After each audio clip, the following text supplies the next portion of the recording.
High students, আমরা মানি and banking চ্যাপ্টারটা পড়ছিলাম। আজকে আমরা ক্রেডিট কন্ট্রোলটাই পড়বো। আগের দুটো ক্লাসে আমরা ক্রেডিট কন্ট্রোল সম্বন্ধে আমরা জানলাম। আজকের ক্লাসটাতে আমরা ক্রেডিট কন্ট্রোলের কিছু অ্যাপ্লিকেশন আমরা দেখব। সেই অ্যাপ্লিকেশন হিসেবে কোভিড-19 সিচুয়েশনের সময় সারা পৃথিবীতে ক্রেডিট কন্ট্রোলের অ্যাপ্লিকেশন দেখা যায়। তবে আমরা চাকরির পরীক্ষা হিসেবে 3টে ক্রেডিট কন্ট্রোল সিস্টেম অ্যাপ্লিকেশনটাই আমরা দেখব। কী কী সে 3টে? সেটা হচ্ছে রিজার্ভ ব্যাঙ্ক অফ ইন্ডিয়া ভারতে কী স্ট্যান্ড নেয়, ব্যাঙ্ক অফ ইংল্যান্ড কী কী স্ট্যান্ড নেয়, আর হচ্ছে ইউরোপিয়ান সেন্ট্রাল ব্যাঙ্ক কী কী স্ট্যান্ড নেয়। তো এই 3টে জিনিস ছাড়াও আমরা আজকের ক্লাসটাতে চেষ্টা করব মনিটারি পলিসি কমিটিটাকে শেষ করে দেওয়ার জন্য। ঠিক আছে? তো চলো শুরু করি। আমরা আরবিআই কী কী স্ট্যান্ড নেয় সেটা দেখা যাক। আরবিআই ইন্ডিয়াতে স্ট্যান্ড নিয়েছিল এরকমভাবে যে targeted long term repo operation চালিয়েছিল। লং টার্ম বলতে বোঝায় 1 থেকে 3 বছর, যেটা আমরা আগের ক্লাসে লং টার্ম রেপো পড়েছিলাম। আমরা সেখানে দেখেছি যে 1 থেকে 3 বছরের জন্য লোন দেওয়া। আচ্ছা, কে কাকে লোন দিচ্ছে? আরবিআই দিচ্ছে বিভিন্ন মানে শিডিউলড ব্যাংককে লোন দিচ্ছে। তো মানে কি, তার মানে তুমি বুঝেই গেলে যে লং টার্ম রেপো বলতে কি বোঝায়। আরবিআই দিচ্ছে কাকে? বিভিন্ন ব্যাংককে লোন দিচ্ছে। আচ্ছা, এবার আসি আমরা টার্গেটেড বলতে কি বোঝায়। যে কিছু মানে কি, যে পেপারস আছে, কমার্শিয়াল পেপারস আছে বা সিকিউরিটি আছে, তুমি লোন নিতে যাও ব্যাংকের কাছে, তোমাকে জমির দলিল বা তোমাকে সোনাদানা হীরা জহরত এগুলো তোমাকে সিকিউরিটি হিসেবে জমা দিতে হবে, তার এগেনস্টে তোমাকে লোন দেবে। ঠিক তেমনি ব্যাংক থেকে তাহলে হচ্ছে কি, যে ব্যাংকে যখন লোন দিবে তাহলে সেই হিসেবে সিকিউরিটি রাখতে হয়। তো সেই সিকিউরিটিগুলো কোনগুলো? সেগুলো হচ্ছে ইনভেস্টমেন্ট গ্রেড বন্ড। কোন কোন সিকিউরিটির ক্ষেত্রে এগেনস্টে লোন দেবে? কি? Investment grade bond, 2 number commercial paper, and আর কোনটা? যে non convertible debenture. Non convertible ডিবেঞ্চারের ক্ষেত্রে আমার এখানে একটু কিছু বলার আছে। ডিবেঞ্চার কি জিনিস? অনেকটা ফিক্সড ডিপোজিটের মতো। তুমি যদি ডিবেঞ্চার ক্রয় করো বা কেনো, তবে হচ্ছে তার এগেনস্টে মানে ব্যাংক তোমাকে মাসে মাসে হোক বা মানে বছরে বছরে হোক একটা তোমাকে সুদ দেবে। তো এটাকে বলা হয় ডিবেঞ্চার। তো আমি আরও ডিটেইলে আমরা ফাইন্যান্সিয়াল মার্কেটে এই 3টে ক্ষেত্রেই আমরা 3টে নিয়েই আমরা আলোচনা করব তোমার ফাইন্যান্সিয়াল মার্কেট চ্যাপ্টারে। তবু এই চ্যাপ্টারের জন্য আমি কিছুটা বলে দিচ্ছি। এবার কনভার্টিবল ডিবেঞ্চার মানে কি? তুমি চাইলে সেটাকে ইকুইটি বা শেয়ারে কনভার্ট করতে পারবে। তুমি হঠাৎ করে তুমি ব্যাংকের কাছে সিকিউরিটি হিসেবে ডিবেঞ্চার রাখলে, তোমার কাছে অপারেট করার জন্য তোমার কাছে ফোন আছে, ল্যাপটপ আছে, সব কিছু আছে। তো এবার তুমি কি করলে? ওটাকে শেয়ারে কনভার্ট করে দিলে। তাহলে কি শেয়ার মার্কেটে কখনো ধস নামে? তাহলে ব্যাংক কি করবে? তোমাকে লোন দিয়ে দিয়েছে, এবার কি ধস নামা হিসেবে তোমাকে সেই হিসেবে পয়সা কাটবে? তো মুশকিল হয়ে যায়। তো এটা ভালো সিকিউরিটি নয়। সিকিউরিটি কোনটা? যেটা নন কনভার্টিবল ডিবেঞ্চার, মানে যেটা তুমি সেটা শেয়ারে কনভার্ট করতে পারছো না, তার মানে একটা ফিক্সড অ্যামাউন্টের পয়সা তুমি পাচ্ছ সেই তোমার ইনভেস্টমেন্টের থেকে। তো এই কারণে নন কনভার্টিবল ডিবেঞ্চার মানে কি ইউজ হয়। তো targeted long term repo operation বলতে বোঝায় যে একটা পার্টিকুলার মানে কি সিকিউরিটি আছে, সেই সিকিউরিটির এগেনস্টেই তোমাকে লোন দেবে, কিন্তু সব সিকিউরিটি তোমাকে লোন দেবে না মানে কি আরবিআই। তার মানে কি, টার্গেটেড লং টার্ম রেপো অপারেশনের ক্ষেত্রে কি হয়, বিভিন্ন ব্যাংকগুলো আরবিআই এর কাছ থেকে লোন পায় নির্দিষ্ট সিকিউরিটির এগেনস্টে, এবং সেটা কিসের কত দিনের জন্য? 1 থেকে 3 বছরের জন্য। আর প্রথম 3 মাস কোনো টাকা নেবে না আরবিআই।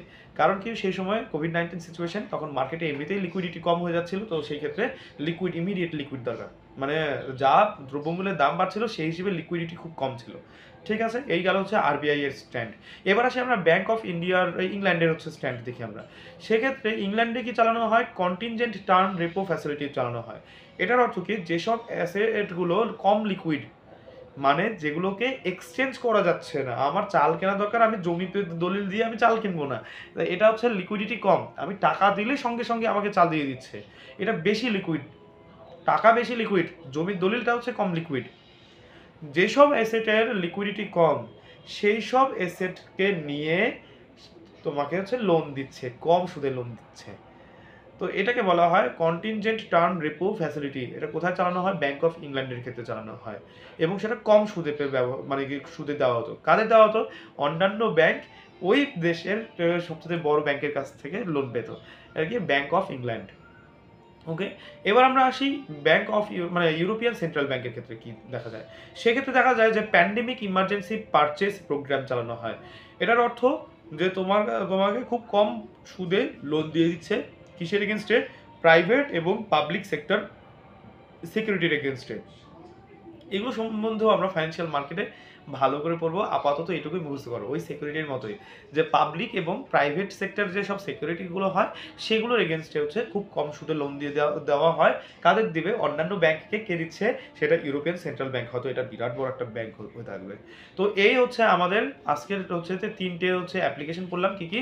আরবিআই এর ক্ষেত্রে টার্গেটেড লং টার্ম, মানে কি long term repo operation, bank of ইংল্যান্ডের ক্ষেত্রে কন্টিনজেন্ট টার্ম রেপো ফ্যাসিলিটি, আর হচ্ছে ইউরোপিয়ান সেন্ট্রাল ব্যাংকের ক্ষেত্রে প্যান্ডেমিক ইমার্জেন্সি পারচেস প্রোগ্রাম চালানো হয়।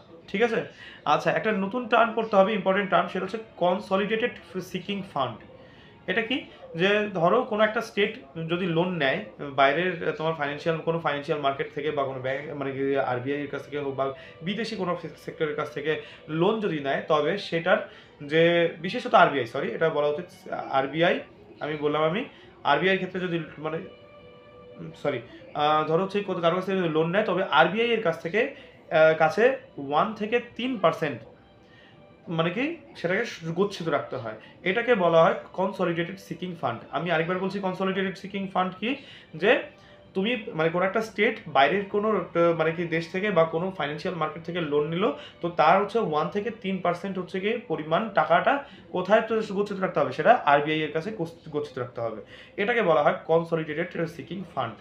ঠিক আছে? ওকে, এবার আসি আমরা মনিটারি পলিসি কমিটিতে। আচ্ছা, কি এটা? যে 1934 সালে যে আরবিআই অ্যাক্ট আনা হয়, সেটাকে অ্যামেন্ড করা হয় 2016 সালে, যে একটা মনিটারি পলিসি কমিটি বানানোর জন্য আরবিআই এর মধ্যে। কি কারণে?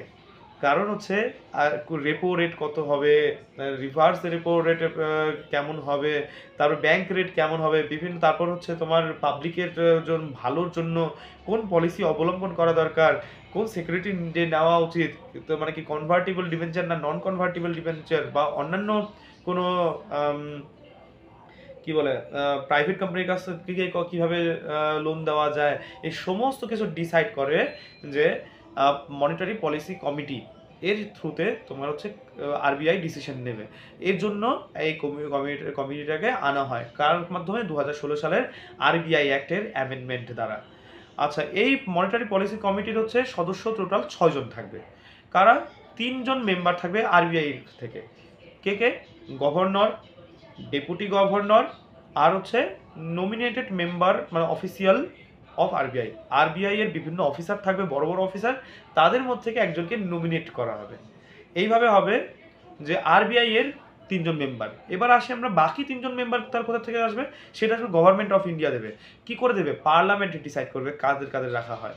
তবে এই ক্ষেত্রে মনে রাখতে হবে এমপি, এমএলএ, তারপর হচ্ছে কি যে বিভিন্ন পাবলিক সার্ভেন্ট, মানে সিভিল সার্ভেন্ট অফিসার যারা আছে বা অন্যান্য পাবলিক সার্ভেন্ট অফিসার আছে, এনাদের থেকে আরবিআই এর মানে কি যে মেম্বার হিসেবে, মানে আরবিআই এর যে মনিটারি পলিসি কমিটি আছে সেখানে মেম্বার নেওয়ার জন্য এদের থেকে নেওয়া যাবে না।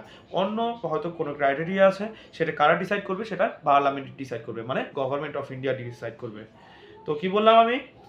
যে 2 রকমের হচ্ছে, মানে টোটাল 6 জন মানে 6 জন মেম্বার রিক্রুট হবে। কোথায়? মনিটারি পলিসি কমিটিতে। 3 জন থাকবে আরবিআই থেকে আসবে, গভর্নর, ডেপুটি গভর্নর, আর আরবিআই এর কোনো বড় অফিসার নমিনেটেড। আর 3 জন আসবে গভর্নমেন্ট অফ ইন্ডিয়া, মানে কি নমিনেট করবে। তারা কারা হতে পারবে না? তো এমএলএ, এমপি বা হচ্ছে কি যে পাবলিক সার্ভেন্ট, এরা হতে পারবে না। কত বছরের জন্য? মিনিমাম 4 বছরের জন্য, মানে ম্যাক্সিমাম, মানে কি 4 বছরের জন্যই, সরি ম্যাক্সিমাম 4 বছরের জন্যই সে মানে রিক্রুট হবে। তবে একবার যদি রিক্রুট হয়, তবে পরবর্তীতে সে আর মেম্বার হতে পারবে না। ঠিক আছে?